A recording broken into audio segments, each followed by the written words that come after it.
Olá, no Repórter Eco de hoje tem dicas de como escolher os ingredientes de uma alimentação natural que promove a saúde e afasta as doenças. Você vai acompanhar também um projeto em Pernambuco que envolve comunidades de baixa renda na produção de artesanato feito com reciclados. E ainda um olhar sobre o trabalho feito pelo catador de sucata, um aliado da conservação ambiental. Veja os detalhes. Autor do livro, este professor de administração diz que o profissional importante para a política de resíduos sólidos ainda não é reconhecido pela sociedade. Artistas de rua da Grande Recife aprendem a transformar material tirado do lixo em adornos e peças de decoração. E a pesquisadora Sônia Hirsch indica o que não pode faltar numa refeição bem nutritiva e muito saborosa. O Repórter Eco começa agora.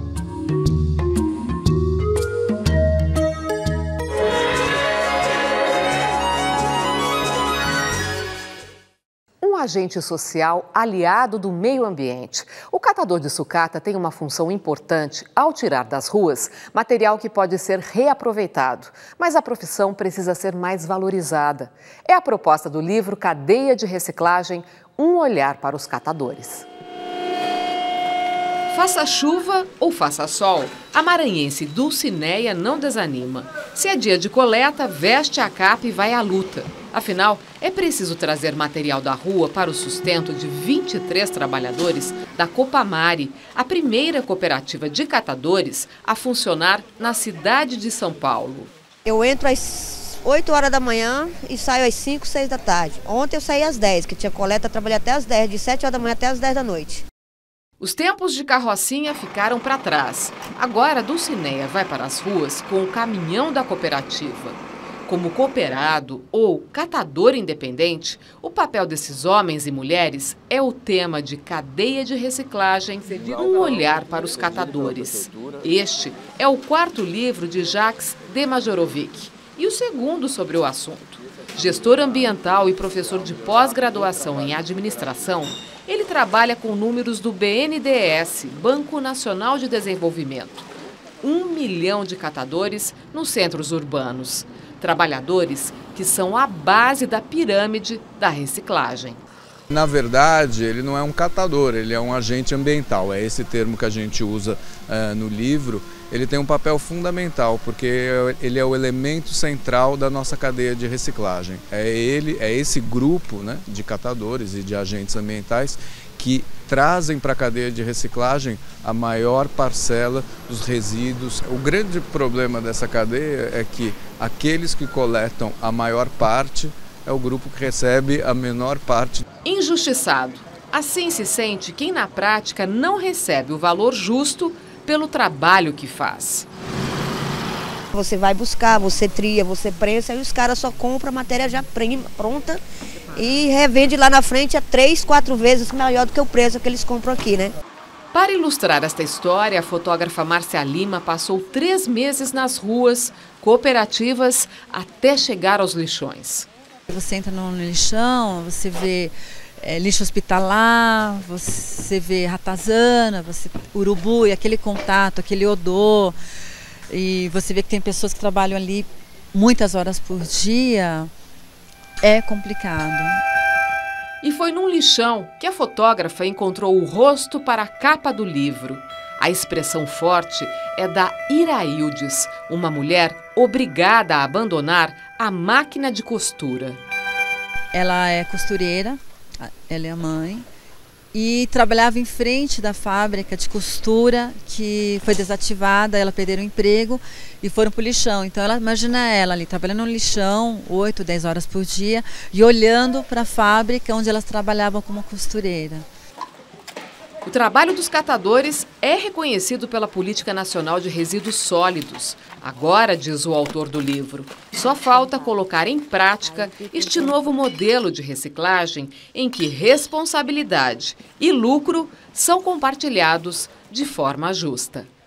A legislação brasileira nesse aspecto, ela é única, ela é uma referência mundial, porque é a primeira lei a reconhecer os catadores como agentes fornecedores de serviços na cadeia de reciclagem. As empresas, então, têm que estar dispostas a trabalhar com os catadores, têm que entender um pouco melhor o que é esse universo dos catadores.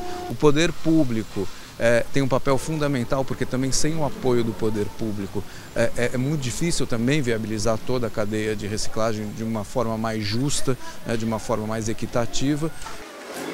Eu gosto de trabalhar com reciclagem.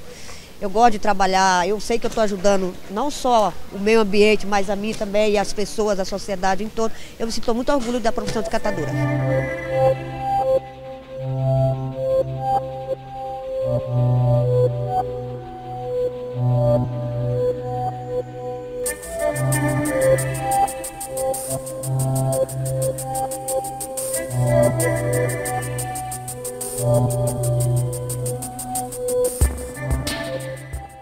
Agora você acompanha alguns dos fatos e pesquisas do Brasil e do mundo que tem destaque aqui no Repórter Eco.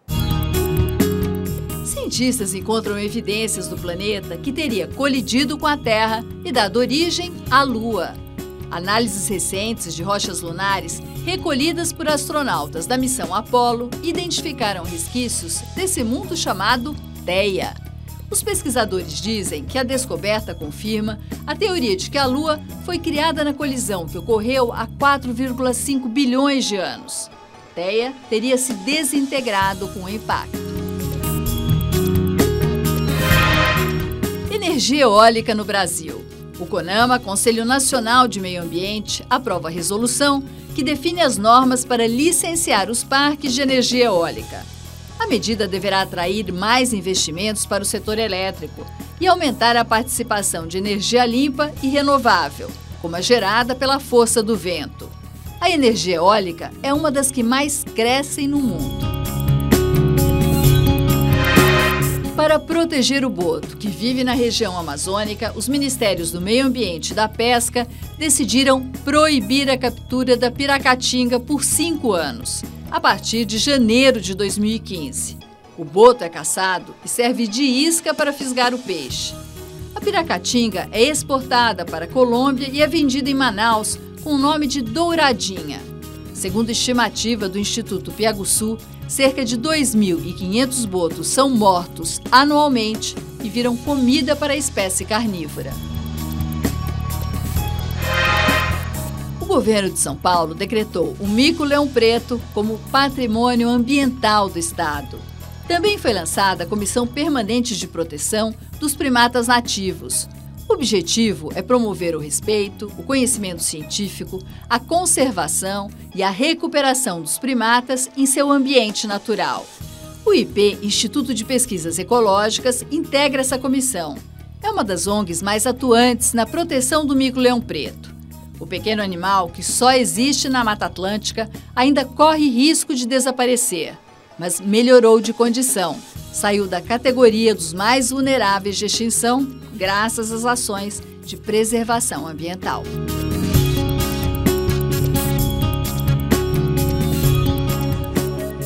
E você vai ver a seguir. Em Pernambuco, o projeto envolve a comunidade de baixa renda na produção de artesanato, feito com o reaproveitamento de materiais. E também a pesquisadora Sônia Hirsch traz dicas de como preparar uma refeição saudável. O Repórter Eco volta daqui a pouco.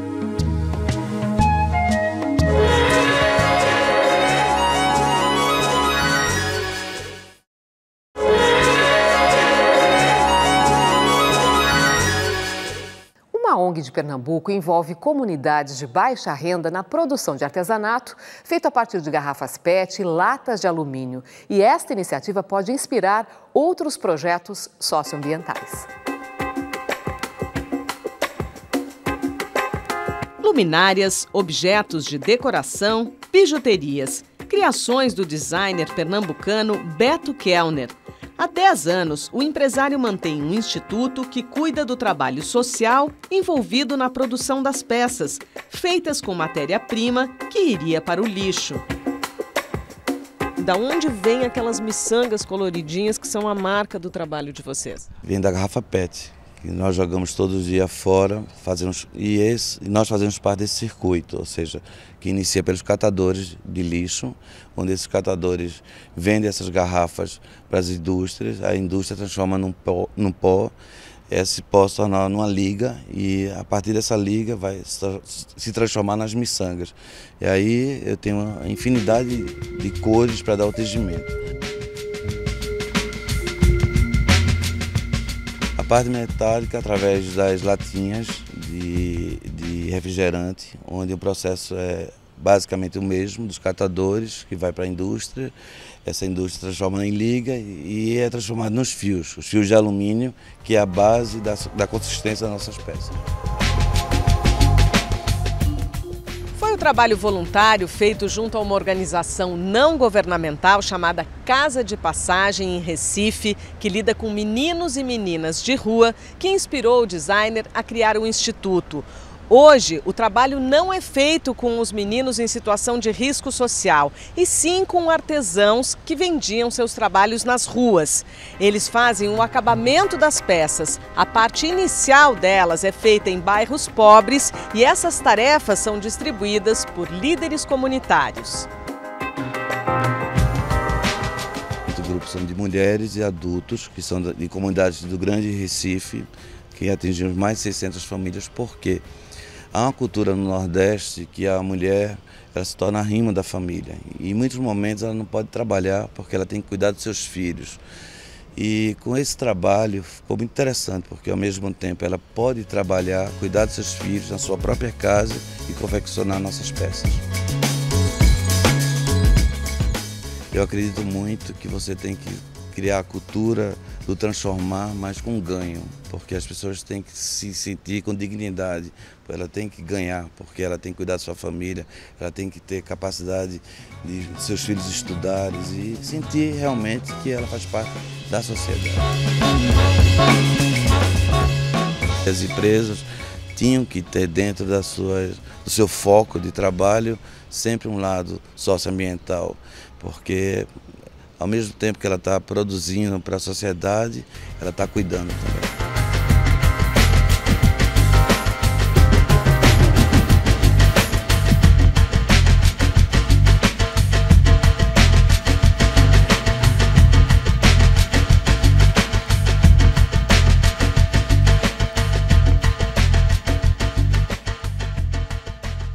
O cultivo de grãos geneticamente modificados, os transgênicos, ainda gera polêmica no Brasil e em outros países. O comentário do jornalista Washington Novaes.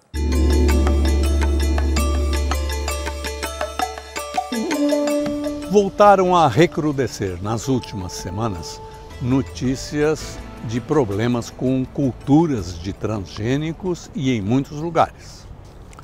A mais alta corte de justiça da França proibiu o cultivo no país de milho geneticamente modificado, acompanhando decisões do legislativo. O Ministério da Agricultura francês já proibira o plantio da única variedade de milho transgênico resistente a insetos liberada na União Europeia. Na China, estudos em revista científica dizem que a soja transgênica, importada inclusive do Brasil, pode afetar a saúde das pessoas, e isso pode atingir as exportações brasileiras. No Sri Lanka, foi proibido o uso de glifosato em culturas transgênicas, segundo as informações governamentais, por estar relacionado com mortes de trabalhadores. Nos Estados Unidos, o estado de Oregon já aprovou lei que exige a rotulagem dos transgênicos. E em outros 30 estados, o tema volta a ser discutido.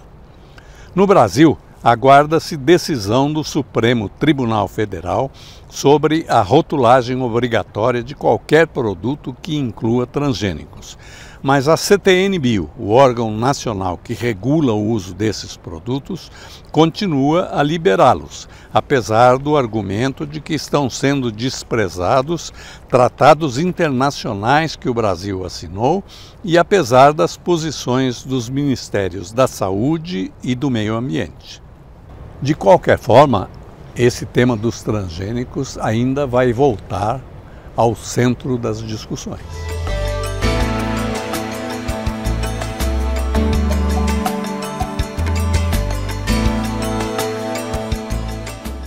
E daqui a pouco tem dica de refeição saudável e saborosa. A pesquisadora Sônia Hirsch, uma especialista em alimentação natural, lembra que uma comida equilibrada ajuda a curar e a prevenir doenças. O Repórter Eco volta logo mais.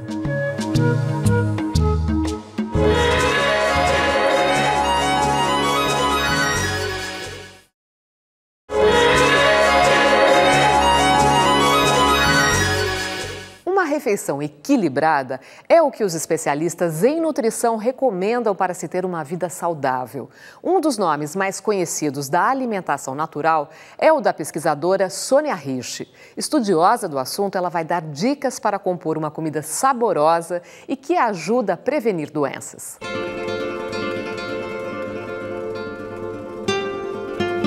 Pesquisadora autodidata que lê livros, revistas e artigos científicos sobre alimentação e saúde, também em inglês, a jornalista Sônia Hirsch vive num sítio em Petrópolis, no Rio de Janeiro, onde cultiva o amor pela natureza. Quando a gente contempla a natureza, a gente percebe que nada é perfeito, mas tudo é perfeito. Porque mesmo o imperfeito tem uma função. Um come o outro, um bota ovo nas costas do outro, mas brilha, bate asas, se ilumina, as flores abrem para produzir as sementes, elas liberam perfume para atrair as abelhas.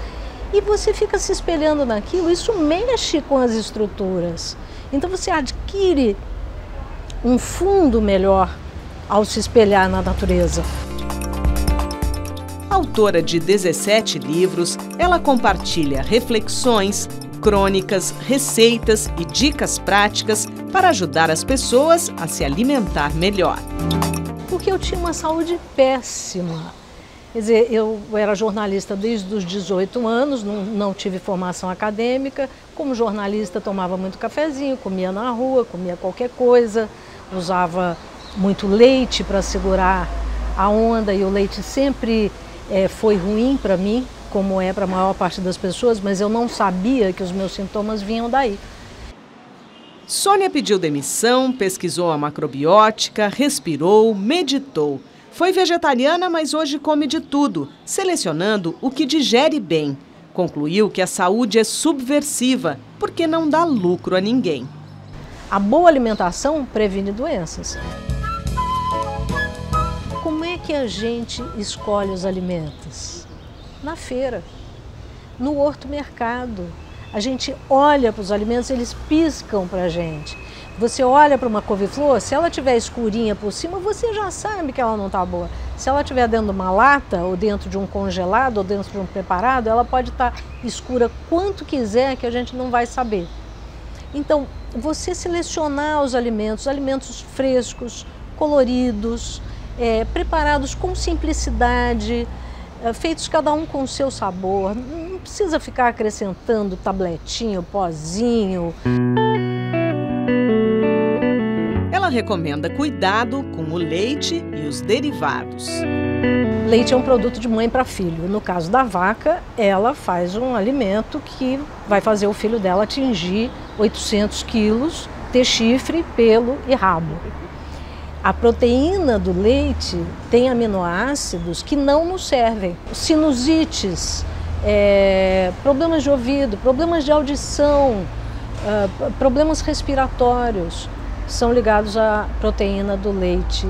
A diabetes é muito ligada ao consumo de leite e derivados. Para quem está preocupado com a ingestão de cálcio, feijão e folhas verdes, de preferência orgânicas. A folha verde é uma grande fonte de cálcio, é uma grande fonte de enxofre, no caso das crucíferas, né, como a rúcula, o brócolis, outros vegetais como nabo, é das crucíferas também. Então a couve, que é muito gostosa e que é vermífuga, mesmo sendo tratada com um agrotóxico, a gente põe de molho, usa um pouquinho de água oxigenada, se for o caso, e come bem feitinha, com azeite, com alho, porque isso ajuda a desintoxicar. Inhame e cará deveriam ir à mesa com frequência. Quem come inhame não tem dengue. E quem por acaso tiver, ao tomar sopa de inhame, especialmente com um pouquinho de alho, vai se curar muito mais rápido. Sônia alerta que açúcar é substância perigosa. Açúcar não pode substituir afeto. A gente come muito açúcar para se compensar, para se premiar, por carência. O que o açúcar faz no nosso organismo?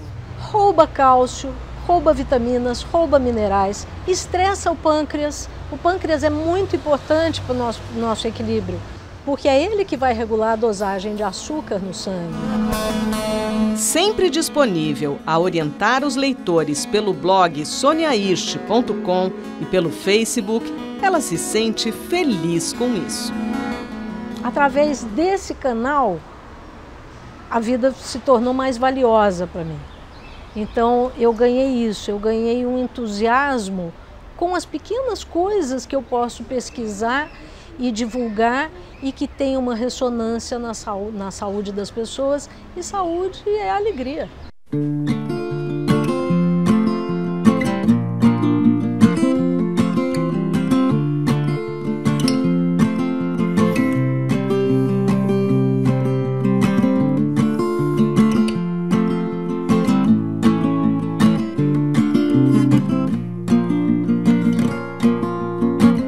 Se você quiser rever as reportagens, é só entrar no site do programa.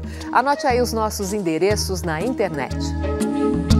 cmais.com.br/repórtereco. No Facebook é só curtir a página facebook.com/repórtereco. E a gente encerra o programa de hoje com o pensamento do geólogo Aldo Rebouças. Ele foi uma das maiores autoridades em recursos hídricos no Brasil. A frase está no livro Uso Inteligente da Água. Veja só o que ele dizia. O maior desafio é obter cada vez mais conforto e produção com a utilização de cada vez menos água. Repórter Eco, até o próximo programa.